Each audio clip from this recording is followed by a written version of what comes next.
ओम नमः शिवाय. हर हर महादेव. स्वागत आहे तुम्हा सर्वांचे आपल्या यूट्यूब चॅनलवर.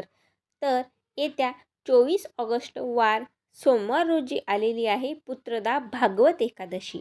आणि यावर्षी म्हणजेच श्रावण महिन्यामध्ये ही जी एकादशी आलेली आहे ती आलेली आहे दुसऱ्या श्रावण सोमवारी. आणि दुसऱ्या श्रावण सोमवारी एकादशी आलेली असल्यामुळे आपल्याला भगवान विष्णू आणि भगवान शंकर या दोघांचीही पूजा सेवा करण्याचा एक सुवर्ण संधी आलेली आहे. तसेच दुर्मिळ योगायोगाने यावर्षीचे जे चारही सोमवार आहेत ते विशेष तिथीवर आलेले आहेत. आपण सर्वांनीच पहिल्या सोमवारी नागपंचमी अतिशय उत्साहाने आणि आनंदाने साजरी केली. त्याचबरोबर आता दुसऱ्या श्रावण सोमवारी आलेली आहे एकादशी, म्हणजेच भगवान विष्णू यांची विशेष आणि आवडती अशी तिथी.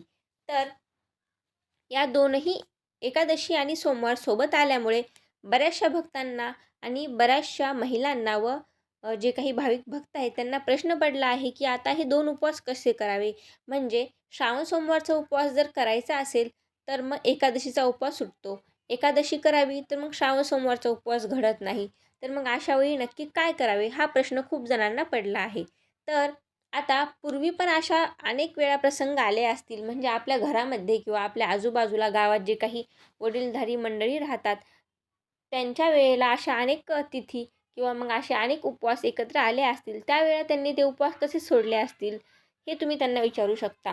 किंवा जर तुम्हाला माहिती नसेल किंवा कोणी विचारण्यासारखं कोणी वडीलधारं तुमच्या ओळखीचं नसेल तर मग तुम्ही यूट्यूबवर जे काही व्हिडिओ असतात तर त्यावर विश्वास नक्कीच ठेवू शकता.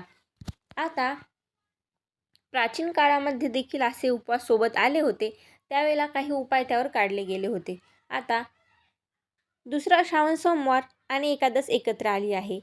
तर एकादशीच्या दिवशी काय असते, तर एकादशीच्या दिवशी आपल्याला आपण जे काही फराळ करतो त्यात आपण मीठ खाऊ शकतो किंवा मग एकादशीच्या उपवासाला भगर खाऊ शकतो.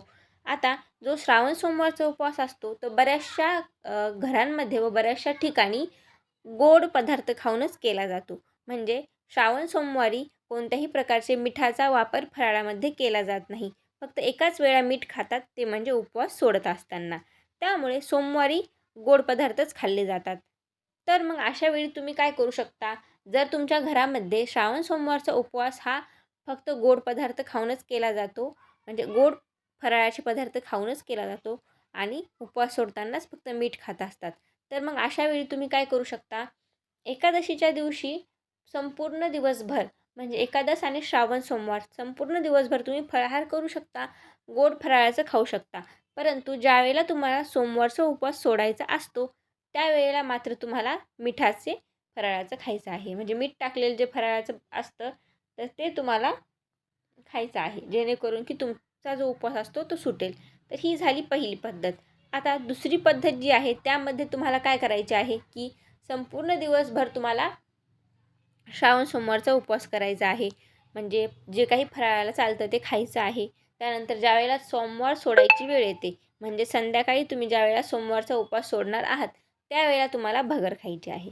कारण भगर ही एकादशीला चालते परंतु सोमवारला चालत नाही. मग ज्यावेळेला तुम्ही फराळामध्ये भगर खाता त्यावेळेला श्रावण सोमवारचा उपवास हा सुटला जातो आणि जे काही आपलं एकादशीचा उपवास आहे तो चालू राहतो. म्हणजे अशा प्रकारे श्रावण सोमवार आणि एकादशी दोन्हीही तुम्हाला उपवास करता येतील. तर आता तुम्ही या दोन्ही पद्धतीपैकी कोणती एक पद्धत वापरून तुमचे जे काही दोन उपवास आहेत ते दोनही उपवास तुम्ही पूर्ण करू शकता. म्हणजे एकादशीही तुम्हाला घडेल आणि दुसरा श्रावण सोमवार देखील तुमचा सुटणार नाही. अशा प्रकारे तुम्ही रात्री श्रावण सोमवार सोडत असताना भगर खायची, जेणेकरून की तुमचा एकादशीचा उपवास चालू राहील आणि दुसऱ्या दिवशी मग तुम्ही द्वादशीला एकादशीचा उपवास सोडू शकता. म्हणजे श्रावण सोमवारचा उपवास देखील सुटेल आणि एकादशी देखील पूर्ण होईल. तर अशा दोन प्रकारे दोन पद्धतीने तुम्ही श्रावण सोमवार आणि एकादशी हे दोनही उपवास पूर्ण करू शकता. आता दुसऱ्या श्रावण सोमवारी महादेवाची पूजा करत असताना शिवामूठ जी आहे ती आहे पांढऱ्या तिळाची. म्हणजे जे पांढरे तीळ आहेत ती शिवमूठ तुम्हाला महादेवाला व्हायची आहे. महादेवाची पूजा कशी करायची, तर सकाळी लवकर उठायचे, ब्रह्ममुहूर्तावर स्नान वगैरे करून त्यानंतर आता एकादशी आहे म्हटल्यावर तुळशी पूजन करणे खूप आवश्यक आहे. अगोदर तुळशी पूजन करून घ्यायचे, त्यानंतर मग देवघरातील देवांची पूजा करून घ्यायची, विठ्ठल रुक्मिणीचा मूर्ती असेल त्यांची पूजा करून घ्यायची, भगवान विष्णूंना जलाभिषेक दुधाभिषेक घालून त्यांची पूजा करून घ्यायची. आणि सर्वात प्रथम तर आपले जे काही आराध्य दैवत आहे गणपती बाप्पा त्यांची अगोदर पूजा करायची आणि नंतर मग महादेवांना जलाभिषेक, दुधाभिषेक, पंचामृताने अभिषेक घालायचा आणि नंतर मग शिवलिंगावर बेलपत्र अर्पण करायचे. त्यानंतर मग त्यांना पांढरी फुले अर्पण करायची. त्यांचे आवडते जे फळ आहे धोत्र्याचे जे फळ अर्पण करतात शिवलिंगावर ते अर्पण करायचे आणि सगळ्यात शेवटी मग तुम्हाला शिवमूठ अर्पण करायची. ती आहे पांढऱ्या तिळाची. शिवमूठ कधीही कोरडी वाहू नये. शिवमूठ वाहत असताना ओम नमः शिवाय हा मंत्र म्हणू शकता किंवा मग शिवमूठ अर्पण करताना जो मंत्र आहे शिवा शिवा महादेवा माझी शिवमूठ ईश्वरा देवा माझी सर्व इच्छा पूर्ण कर महादेवा, ती तुम्ही म्हणू शकता. त्यानंतर मग तुम्हाला महादेवाला फळाचा नैवेद्य दाखवायचा आहे. अशा प्रकारे दुसऱ्या श्रावण सोमवारी अगदी साध्या सोप्या पद्धतीने तुम्ही शिवलिंगाची पूजा करू शकता, अभिषेक करू शकता, बेलपत्र वाहू शकता, शिवमूठ नक्कीच अर्पण करावी वाहावी. तर अशा प्रकारे तुम्ही श्रावण सोमवार आणि एकादशी दोन्हीही उपवास करू शकता. तर आशा करते तुम्हाला या व्हिडिओमध्ये सांगितलेली माहिती आवडली असेल, पटली असेल. जर तुम्हाला हा व्हिडिओ आवडला असेल तर व्हिडिओला लाईक करा, चॅनलला सबस्क्राईब करा आणि जास्तीत जास्त लोकांसोबत हा व्हिडिओ शेअर देखील करा. तर पुन्हा भेटू अशाच माहितीपूर्ण आणि महत्त्वपूर्ण व्हिडिओसोबत. तोपर्यंत तुम्हा सर्वांना हर हर महादेव, श्री शिवाय नमस्तुभ्यम आणि श्रावण सोमवारच्या हार्दिक शुभेच्छा.